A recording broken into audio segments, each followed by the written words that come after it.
From backyards to backwoods with Appalachian ash.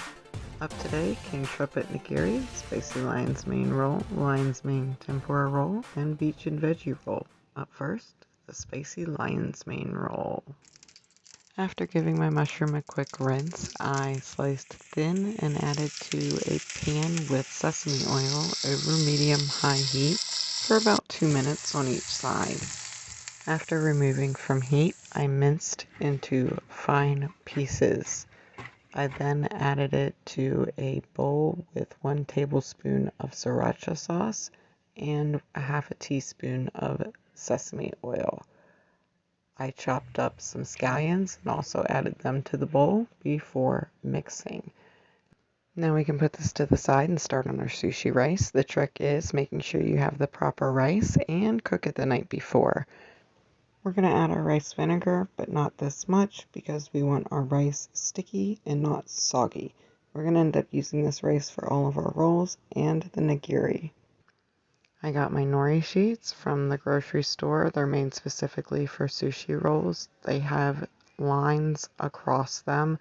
They're perforated. That way when you roll up your sushi and you go to cut it, you can just cut right along the lines there, and your sushi rolls will be evenly spaced and perfectly sized. Now on your nori sheet, there is a smooth side and a rougher side. The rougher side you'll put down towards the bamboo, which, as you can see, I've also put a sheet of plastic wrap covering the bamboo. This helps so I don't get any rice or seaweed or anything stuck to the bamboo. I've begun spreading the rice over the flat side of the nori strip. I have a small bowl of rice vinegar that I'm dipping my fingers into from time to time. Since the rice is really sticky still, this allows me to get some of that stickiness off my fingers so I can finish spreading the rice over the complete area of the nori. We are going to do the same process for all 3 of the rolls that we will be making today. First, we're going to finish our spicy lion's mane roll. I peeled, seeded, and julienned a cucumber. I'm adding that first. Then I'm going to go ahead and evenly distribute our spicy lion's mane mix. And then I'm going to wrap it up. This can be a tricky part. It's been quite a few months since I've made sushi, probably even a year. So yeah, it's not pretty looking, but it rolls up. It does the job. Lion's mane tempura roll. I cut my lion's mane into strips, something that I think would fit nicely into a sushi roll.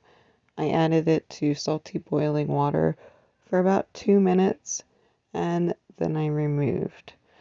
I got a box tempura mix from the store, and I used that to fry up my strips of lion's mane till they were nice and golden brown.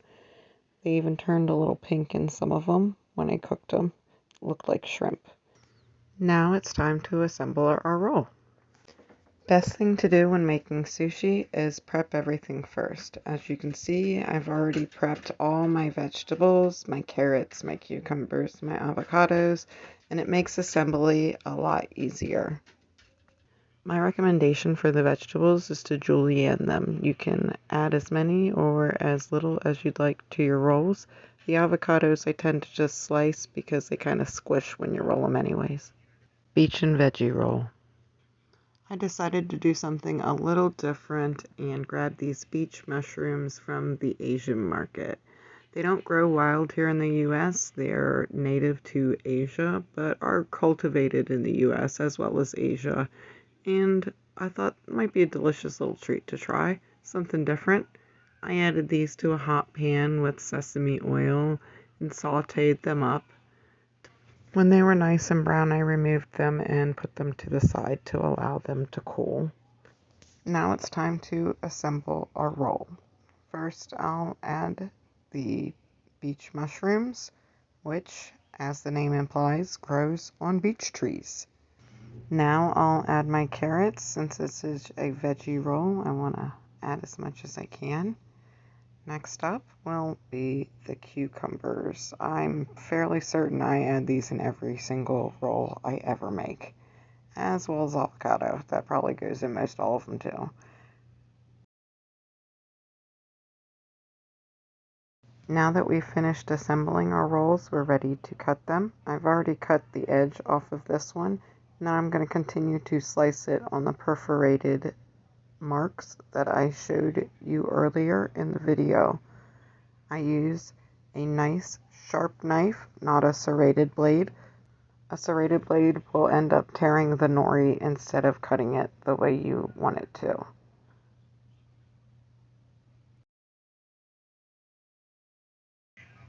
I had seen this recipe that used king trumpet to make nigiri. Now, I do have king trumpet cultures, but I don't have any that have fruited at the moment, so I decided to splurge for this video and buy some from the store. You're going to want to cut the top and the bottom off and then slice into about 1/4 inch pieces. Now normally I wouldn't do this, but for the purposes of this video and aesthetics, I am cutting the edges off to make them more rectangular, the way a piece of fish would look for nigiri. I'm now cutting slices into the mushroom to mimic the look of fish.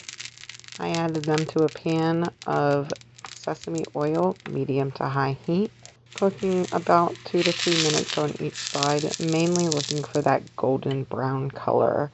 I want it to look similar to seared fish, which I think they turned out pretty darn good. Now to put it all together, this part was a little tricky. I went ahead and made a ball of rice with sticky rice and rice vinegar, so that was, as you can see, a mess. I'm going to go ahead and add some wasabi paste. Now I'm going to top it with my mushroom, and then I'm going to take a piece of nori and wrap it around. This piece of nori is a little thick.